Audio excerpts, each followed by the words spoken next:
Silakan untuk ketua kelasnya memimpin doa. Baik teman-teman, sebelum kita memulai pembelajaran pada pagi hari ini, alangkah baiknya kita berdoa menurut agama dan kepercayaan masing-masing. Doa.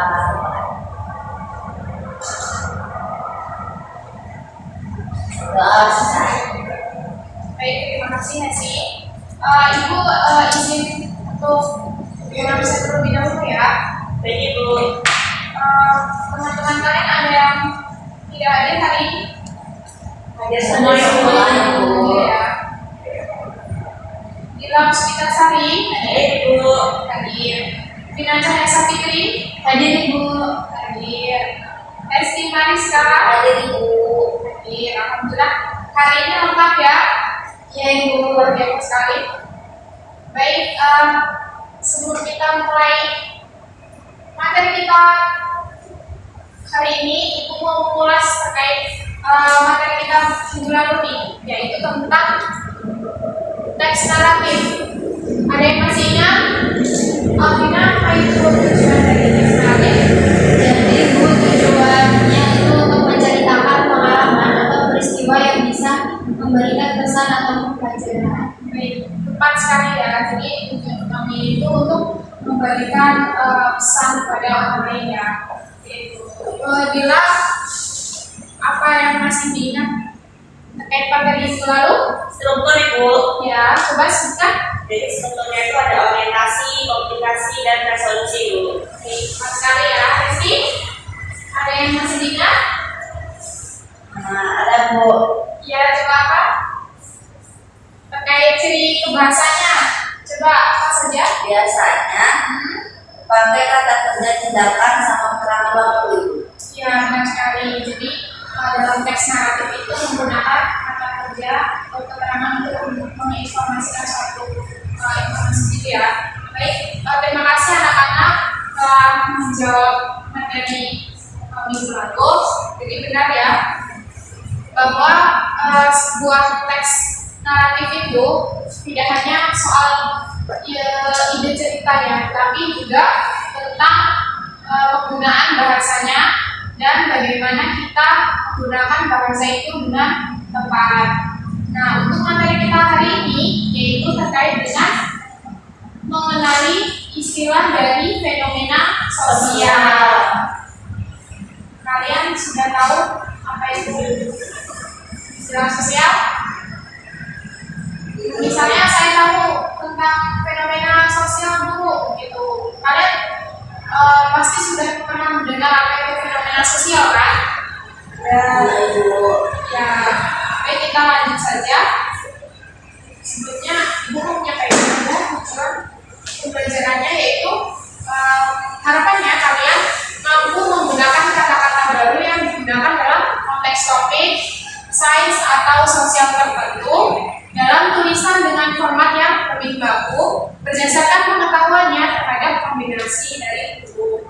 Kita lanjut ke pengertiannya ya. Nah, sebelum lanjut, Ibu ada pertanyaan satu saja, yaitu apa sih manfaat dari yang kita peroleh jika memiliki banyak pengetahuan tentang kata atau istilah dari fenomena sosial? Misalnya untuk menambah wawasan Bu. Boleh? Kalau menurut saya, Ya, jelas silakan. kalau saya manfaat yang bisa peroleh ketika kita mendapatkan kata atau istilah asing, yang pertama kita nggak ketinggalan zaman jalan teks. Kembali ke sekarang lagi maraknya sosial media ya. Ya, jadi salah satu manfaat yang kita peroleh dari update tentang fenomena sosial itu tentu saja kita bisa memahami berbagai istilah dari istilah asing yang berasal dari fenomena tersebut ya. Jadi lanjut. Kita mau menulis judulnya terlebih dahulu mengenai istilah dari fenomena sosial. Bentar ya.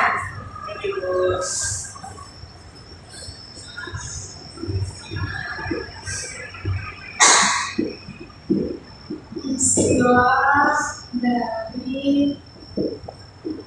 fenomena sosial.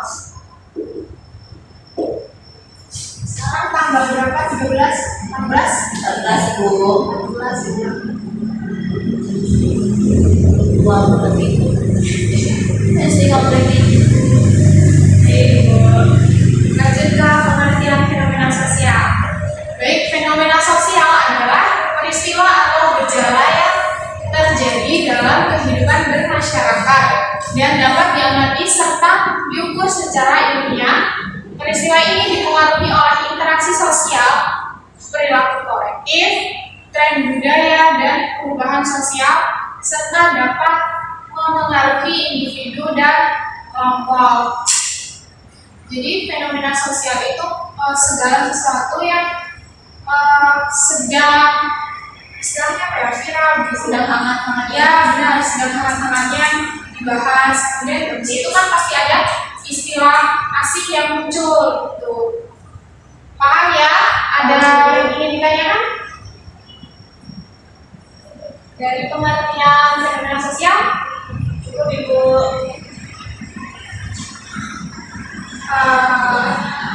Bila mungkin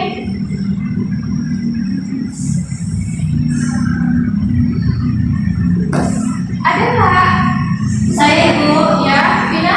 Ibu berarti semua kejadian yang ramai dibicarakan dalam masyarakat itu termasuk fenomena sosial ya Ibu? Ya, benar sekali Bina. Jadi fenomena yang sedang ramai terjadi itu bisa disebut dengan fenomena sosial karena tentu saja itu ada dampaknya bagi masyarakat gitu. Jadi itu bisa disebut dengan fenomena sosial. Baik, lanjut.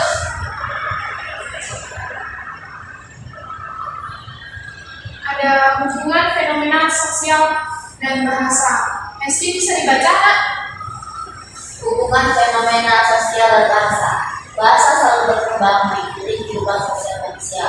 Ketika muncul fenomena baru, masyarakat sering memakai istilah asing untuk menggambarkannya. Lalu muncul padanan kata dalam bahasa Indonesia agar lebih sesuai dengan budaya dan nilai. Nah, baik. Jadi hubungan fenomena sosial dan bahasa itu kan bahasa selalu berkembang mengikuti kehidupan sosial masyarakatnya ya. Nah, ketika fenomena masyarakat dalam masyarakat itu muncul, tentunya ada istilah asing juga untuk menggambarkan lebih detail tentang fenomena tersebut gitu ya. Lalu dalam istilah itu pasti muncul padanan dalam bahasa Indonesianya. Begitu ya anak-anak, bisa dipahami? Bisa Ibu. Ada pertanyaan lagi? Kasih ya, silakan. Seperti istilah bullying yang sekarang jadi perhubungan gitu ya Bu? Nah, ya tepat sekali ya sih. Istilah bullying itu kan berasal dari bahasa Inggris, kemudian dipadankan dalam bahasa Indonesia itu menjadi perundingan yang artinya sama seperti pembulian gitu. Itu ya, bisa paham ya? Saya Ibu. Lanjut. Nah, mengapa istilah bisa berubah? Mengapa istilah bisa berubah? Perubahan istilah terjadi karena masyarakat semakin sadar pentingnya etika dan empati dalam berbahasa. Beberapa kata karena dianggap kurang sopan atau menyinggung perasaan orang lain. Oleh karena itu istilah diganti dengan kata yang lebih santun dan menghargai martabat manusia. Jadi contohnya itu ya seperti misalkan ada kata cacat. Kalian tahu kan kata itu? Nah, dalam seiring perkembangan zaman kata itu sudah tidak lagi digunakan, tapi diganti dengan misalkan dengan apa? Disabilitas gitu. Jadi penyebutannya itu lebih menekankan pada etika dan tidak menyinggung perasaan gitu. Bisa dipahami? Ada pertanyaan lagi ya? Kasih silakan. Itu terus pada tunanetra sama penyandang disabilitas mental itu sama atau beda? Pertanyaan bagus. Cara makna itu hampir sama ya, Kak. Tetapi kita kan sebagai penutur asli bahasa Indonesia harus pandai dalam memilih dan menggunakan padanan kata agar katanya itu tidak kehilangan makna aslinya gitu ya. Jadi maknanya sama. Baik, ada lagi? Cukup? Bu. Ya, ada silakan. Jadi kata cacat itu diganti penyandang disabilitas karena lebih halus ya Bu ya? Iya, tepat sekali. Karena kata itu, kata cacat seperti mengandung makna yang kalau digunakan menyinggung begitu. Jadi harus ada padanan kata lagi. Katanya itu apa? Disabilitas. Itu ya, bisa pahami? Saya Bu. Ya, baik. Nah,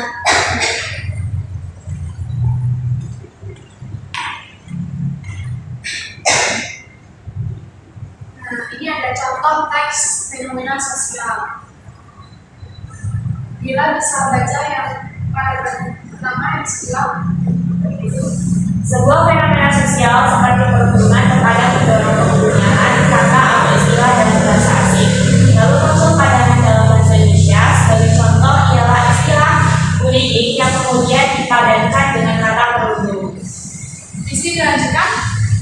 di dalam KBBI atau Kamus Besar Bahasa Indonesia, makna merunding adalah penyakit yang mengalami baik secara fisik maupun psikis dalam bentuk kekerasan kata, sosial atau fisik berulang kali dan dari waktu ke waktu, seperti memanggil nama seseorang dengan julukan yang tinggi sekali, memukul, mendorong, menyebarkan humor, mengancam atau mendorong.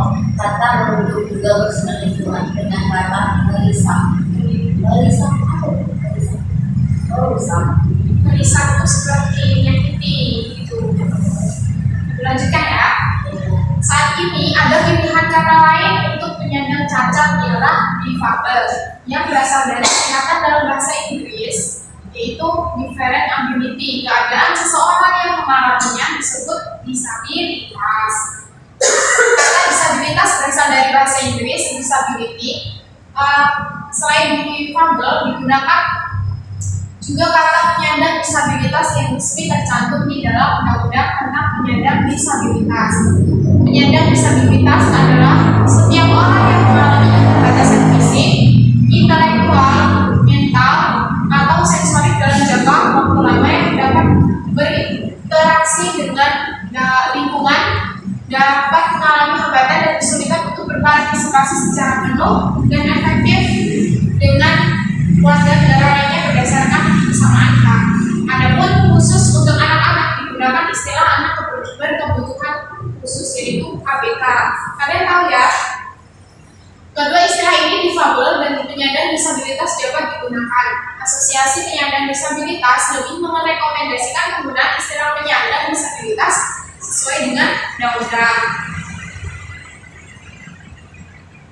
Nah, terkait dengan fenomena sosial, kita dapat mengamati kata yang awalnya digunakan kemudian digantikan kata lain. Sebagai contoh, kata cacat dan guna saat ini dihindarkan penggunaannya. Karena itu istilah penyandang cacat dan guna tidak lagi digunakan karena dianggap kurang etis untuk diucapkan dan dituliskan. Alih-alih menjadi semacam perundungan verbal, bandingkan dengan kata bisu, tuli, buta, atau bentuk yang terasa lebih kasar lagi. Baik, kalian bisa memahami isi dari teksnya tadi ya. Baik, dari teks tadi Ibu akan memberikan kalian latihan.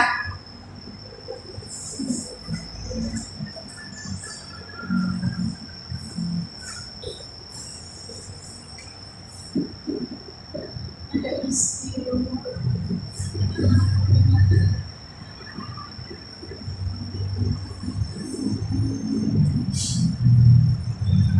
yang pertama ada apa?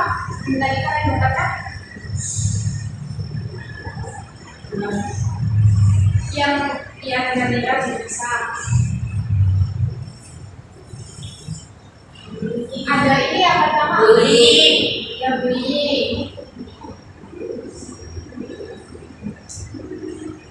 Yang kedua ada cacat hukum. Cacat. Yang ketiga ada apa? Disabilitas apa? Intelektual Ibu. Ya, perundungan sih.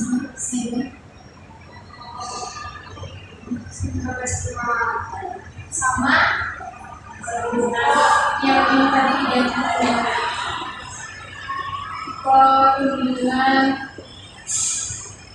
siber. Kalian cari maknanya ya, itu kasih waktu 2 menit saja. Cukup ya, cukup. Silakan dikerjakan. Kalau ada pertanyaan boleh ditanyakan ya. Baik, Ibu.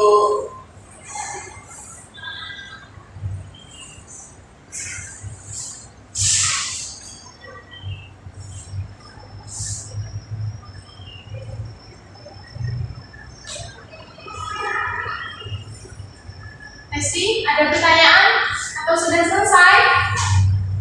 Belum, Ibu. Kerjakan ya, Nak.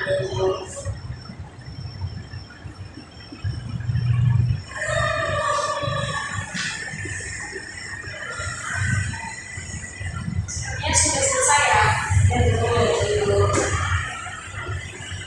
Baik, Vina bisa tolong jelaskan apa itu perlindungan siber? Maknanya apa? Maknanya itu perlindungan lewat internet, Ibu. Ya, perlindungan lewat internet.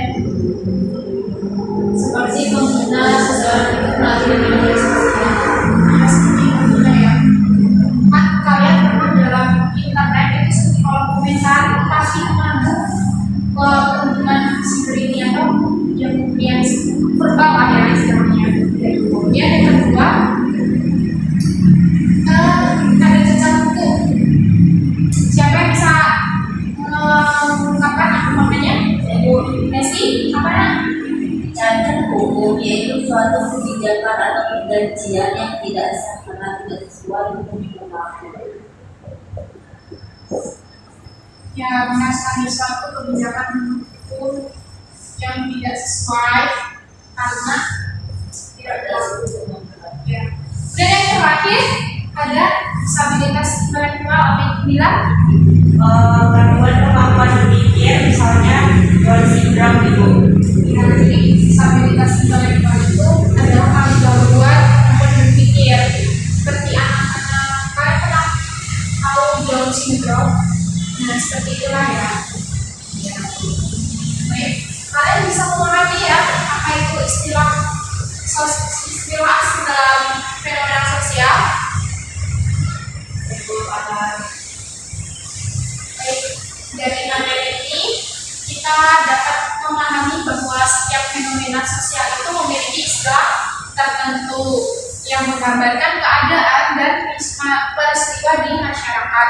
Penggunaan istilah yang tepat penting agar makna yang disampaikan itu tidak menyinggung pihak lain dan tetap menghargai nilai-nilai kemanusiaan. Melalui pemahaman makna istilah seperti perlindungan disabilitas atau cacat, kita belajar untuk lebih peka terhadap perubahan sosial dan lebih bijak dalam berbahasa. Baik, materi kita sudah selesai, tapi Ibu mau mendengarkan refleksi dari kalian nih tentang materi hari ini. Ada yang ingin mengungkapkan refleksinya? Siapa? Saya boleh, Nah, menurut saya itu ya, saya ingin bertanya Ibu, boleh. apa manfaat memahami istilah dari fenomena sosial itu? Kalau memahami manfaat istilah dari fenomena sosial itu seperti ini, kita bisa menambahkan wawasan, kita tentang fenomena yang terjadi, gitu kan? Ada lagi? Kalian kenapa seperti tertawa ya? Ada lagi kenapa tidak? Yang masih dibuka? Apa bilang? Jadi yang saya dapat itu ternyata kata cacat itu nggak boleh dipakai lagi ya Bu, karena itu bisa menyinggung Bu ya. Ya benar sekali, karena dalam berbahasa itu kita juga perlu dengan etika dalam berbicara gitu. Jadi kita sebagai manusia itu juga harus pandai dalam memilih bahasa yang digunakan supaya orang lain itu tidak tersinggung dengan apa yang kita sampaikan gitu. Ada lagi yang bisa menyampaikan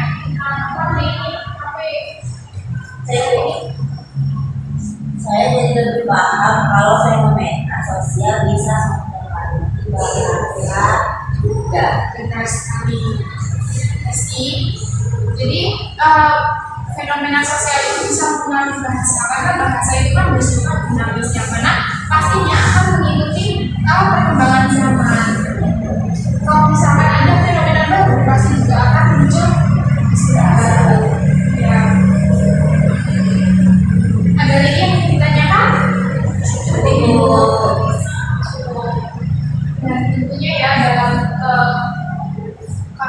istilah baru itu tidak semena-mena langsung dipakai gitu, karena kan dia istilah baru itu pasti muncul dari bahasa asing terlebih dahulu, kemudian dipadankan dalam bahasa Indonesia. Nah, kondisi ini itu terjadi karena perubahan zaman gitu. Jadi istilah-istilah asing itu seringkali muncul dan munculnya itu dari media sosial, karena kan media sosial itu sangat marak terjadi ya, perubahannya itu perkembangannya itu sangat besar itu ya. Baik, bisa dipahami? Sampai sini ada pertanyaan lagi?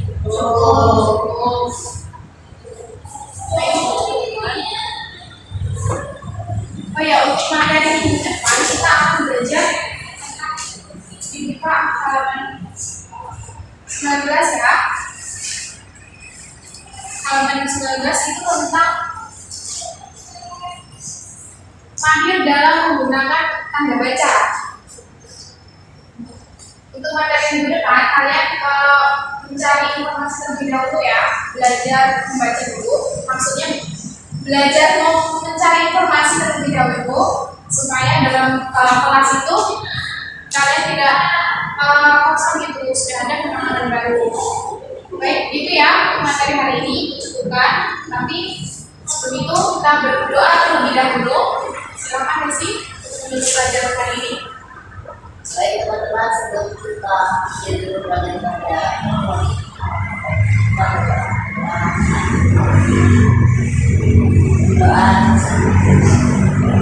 Baik, terima kasih Rizky. Cukupkan pertemuan kita pada pagi hari ini. Semoga kita bisa bertemu di pertemuan minggu depan dalam keadaan sehat ya, dan tentunya dengan materi yang lebih jauh lebih dalam media. Baik, ini mohon maaf apabila ada kesalahan kata dalam penyampaian materi. Ibu akhiri, wassalamualaikum warahmatullahi wabarakatuh. Waalaikumsalam warahmatullahi wabarakatuh. Selamat siang semuanya. Ya, terima kasih Bu. Saya Puspinasari dengan NPM 2313041004. Saya sebagai OL dari Saudari Risma Aminatul Rohmah.